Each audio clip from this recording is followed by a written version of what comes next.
Hello and welcome to the Media Literacy Ambassadors Programme. I'm Diane Kemp and I'm joined by students from the Waverley School who've been really busy working on and discussing and finding arguments for and against a particular proposition, and they've come into the studio to test it out. So joining me now to argue about the fact that whether social media is good for young people, either they're for or against it, here are the students from Waverley School. So, Mahir, I'm going to start with you and ask you, you are for the proposition, so tell me why social media is good for young people. I think social media is good for young people due to the fact that it is a great place to develop your social skills. You can meet new people and make new friends. Now, I believe that friendships are the most important relationship in a person's life. This is because friendships can provide a support system. It can cure people with depression. If you're feeling low, they'll be there for you. But most importantly, it can cure a sense of isolation. And obviously, no one wants to feel alone. Now, did you know that 60% of these friendships, this vital relationship in everyone's life, are formed online? Now, it can be very easy to make friends online due to the millions of communities online. Whatever you can think of, there's a community online, whether it be for makeup, for a certain video game, for a certain TV show. Communities are great for talking about common interests, and you can create a sense of belonging. You can think of a community as a big family where everyone knows each other and everyone likes each other. I mean, that's a really kind of strong argument, and I love the fact you've got a figure to back it up, and 60% certainly sounds a really large figure. So I'm now wondering what Isaac's going to say against that, because that sounds like a really strong argument, but you disagree with that. So what's your argument? Well, I believe that most users do not understand the consequences of sharing their personal information. In fact, statistics show that 84% of users share their personal information weekly and 42% share it daily. And that's a really high proportion of people, isn't it? Why do you think that's not a good thing to do? Because criminals could potentially use identity theft, which could lead to you giving out that information. In fact, it's too late then, isn't it, is what you're saying, is you've given out that information. That's a fairly strong argument against this proposition, I think. So, Sabarin, what do you say? I mean, why do you think that that social media is good for young people when we've just heard a really good argument as to why it isn't? Because I believe social media can be really helpful for learning if utilised in the correct manner. For example, if you don't understand what your teacher has taught you in lesson, that individual may do research on the topic they are struggling with, as most people don't have access to private tutors. But platforms like YouTube, TikTok and Instagram give students an opportunity to gain more knowledge outside the classroom. In addition to that, for certain individuals, social media is an area where they can share their interests, with other people and feel heard. Yeah, so it's got all of that kind of good stuff in it as well, doesn't it? Yeah. Okay, well, all right then, Rabi, how do you answer that? I mean, we've got a number of people here already who's saying why it's good. Why are you against it? Well, in my opinion, I disagree with this because while social media could be fun and engaging for online activities, videos and video games, cyberbullying is the main problem, as viewers are very vulnerable to the amount of hate they are facing online.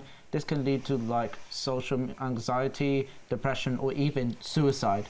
In fact, 14.9% of teenagers have experienced cyberbullying, while 30.6% have seriously attempted suicide. This shows how dangerous cyberbullying is, as it can affect a viewer's mind due to the amount of hate they are seeing.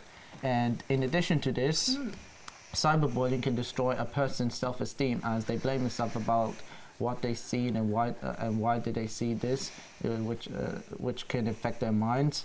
It was reported that 20.67% of teenagers have low self-esteem due to cyberbullying, which is a horrible statistic to show. This shows how cyberbullying can mentally destroy a person's future, as it can show how cyberbullying can affect them self-esteem and their what they think and what they're supposed to do, which can be very harmful, and it can destroy a person's, which can affect their mental well-being, and it can lead to like problems such as like depression or even suicide. I mean, the moment you mention things like cyberbullying and suicide, those are really big things, aren't they? Yeah. And, you know, against that kind of the arguments, the good arguments we've had so far about how useful in terms of friendships, the importance of friendships, the importance of being able to, you know, find that wider world of information and other things, that's a really strong argument. So, Elia, what's your kind of comeback on that? Because you're arguing that social media is good for young people. Well, I believe that exposure to the internet helps young people develop essential digital skills. Skills such as identifying misinformation, protecting privacy and understanding etiquette. These skills are crucial for navigating the digital world, safety and responsibility. I believe starting to go online at a young age protects you from all the harm later on in life. So how do you argue against the figures we just had from Rabi about if young people can protect themselves, how come we're seeing the amount of cyberbullying? What can be done, do you think? Is there more that can be done? How might young people? Maybe it is that idea that young people need to kind of reach out to other groups and other friends to get that information. Do you think? Yeah. Okay, well, let's find out what the arguments against you are now, because, again, another strong argument for, and I'm going to come to Ian now to round off the arguments against it. A reminder for folks that the proposition is social media good for young people? We've been hearing that it is. It's a way in which you learn about the digital world. So what's bad about that? So, I mean, yeah, social media can be a good thing, but like Mahi said, there's a lot of communities, and communities can't always be good in a sense. It's like throwing your child out into the real world at the age of 7. It just does not make sense. How will they survive? Because in certain communities you see that it's very child orientated and safe and everyone has a sense of being. But then you can go look deeper on the internet and you'll find other communities which aren't so well in that area. People can take advantage of children, using them for dirty work, everything, even grooming them in some cases.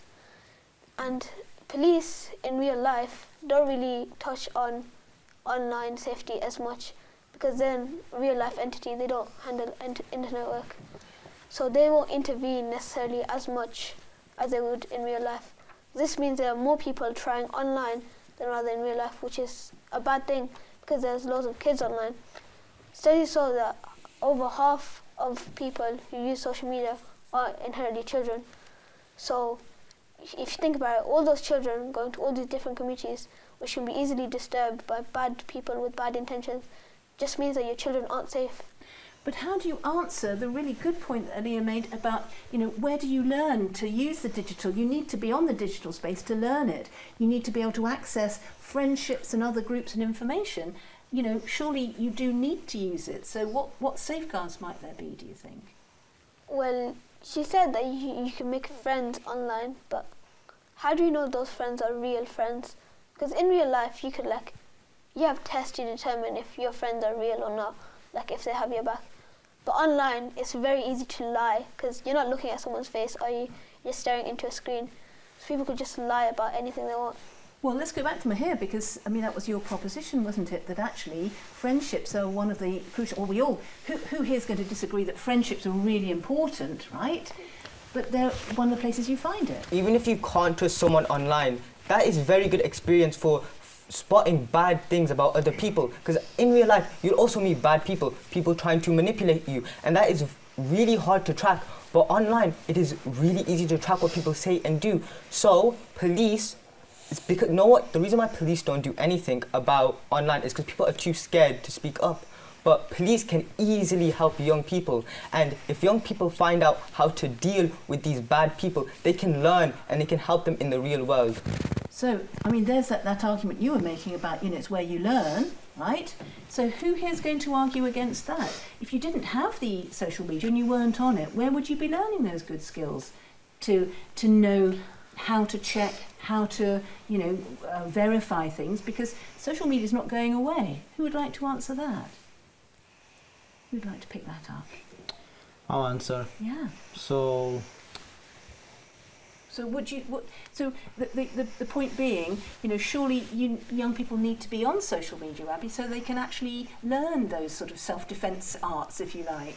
Yeah, but it's not true, as some viewers are mostly young and they don't understand how social media works, which can show how some viewers are suffering from depression and in worst cases like suicide because of they're being manipulated by some people that they don't know face to face, because social media is it's an easy target for young viewers, as it's like a bear trap that it's very invisible, because most viewers are young and they don't understand what does social media look like in their eyes, and they think it's like a very fun social hub, but it's not a very safe place.